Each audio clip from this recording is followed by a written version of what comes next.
I'll sit, I'll come into work, I'll have a cuppa, I'll finish off any drawing jobs that I needed for the day, and then just do my little skin paintings on people. I enjoy working here. It's usually manic, really busy from morning to night, basically, and I get to hurt people for money. Obviously, with Newcastle being like a university here, I've tattooed people from all over the world, you know, Japan, China, South Africa, and my tattoos are all over the world. I was jaded with my old job. Scaffolding, very boring, oil rigs, awful.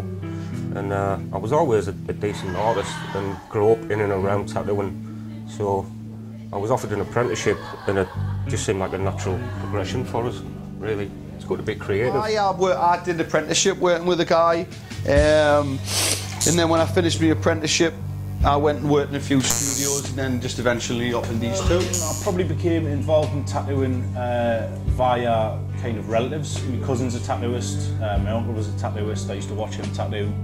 And then I've always been an artist myself, an illustrative artist, and so inevitably I ended up drawing bits of flash for him and whatnot, watching him tattoo, and that was pretty much it. When you're doing custom work, you know, it's art for individuals. Customers will give you a set of parameters and you need to work within what they want, and you're just creating little pieces of art that last forever on a person. It goes without saying that it is an art in itself.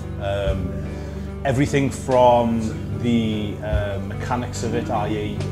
your gun, your power pack, etc., etc., the techniques that you have to use to apply tattoos, the artwork that you end up with once you've done a tattoo, the recipient's interpretation of the tattoo that they've got. It's often a reflection of the personality or part of the personality. It's artistic on a multitude of levels, so it is, you know, for want of a better term, it's a definition of artistic expression. You're working with needles, you're working with skin, you're working with, you know, moving parts. Definitely more of an art form now, definitely, because years ago I think tattooists were just tattooists. They'll come in and learn to tattoo. Whereas now you've got like fine art graduates moving into tattooing, so they're learning, you know, portraits, whatever, then they're moving across using what they've learned, applying it to tattooing. I love Japanese art and American traditional. The simplicity of it, you know, especially with Japanese work as well. It's very simple in design and it lasts a lifetime. Most people, they come in and they want koi and dragon, but I'm interested in moving away from that and doing other things. I love the sea, so anything sea related other than carp. You know, you can get nice sleeves with lobsters or anything you want, you know. You're only limited by your own imagination. And I think there's a wealth of talented tattoo artists in the northeast. I'm doing a sea-based sleeve at the minute. Neptune's the boy, so. I did a tattoo on a guy, a gentleman, which was the Newcastle badge, the centre of his back, full size.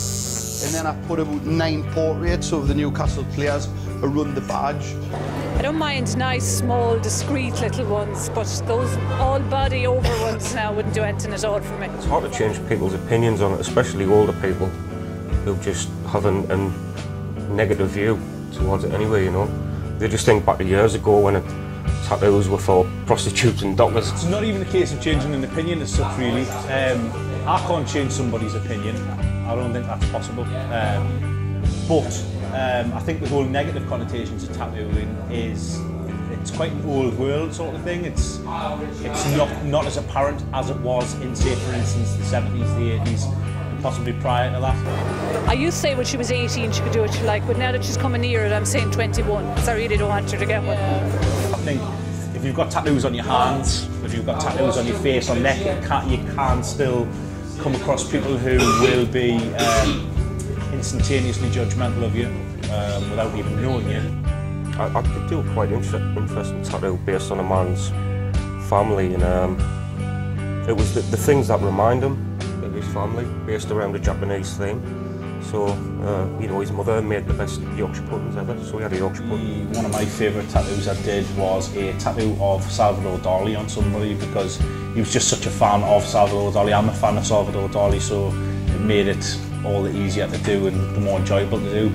I like new school tattoos. I like big, thick, bold lines, bright colours that contrast against each other. Big, bold, stands out.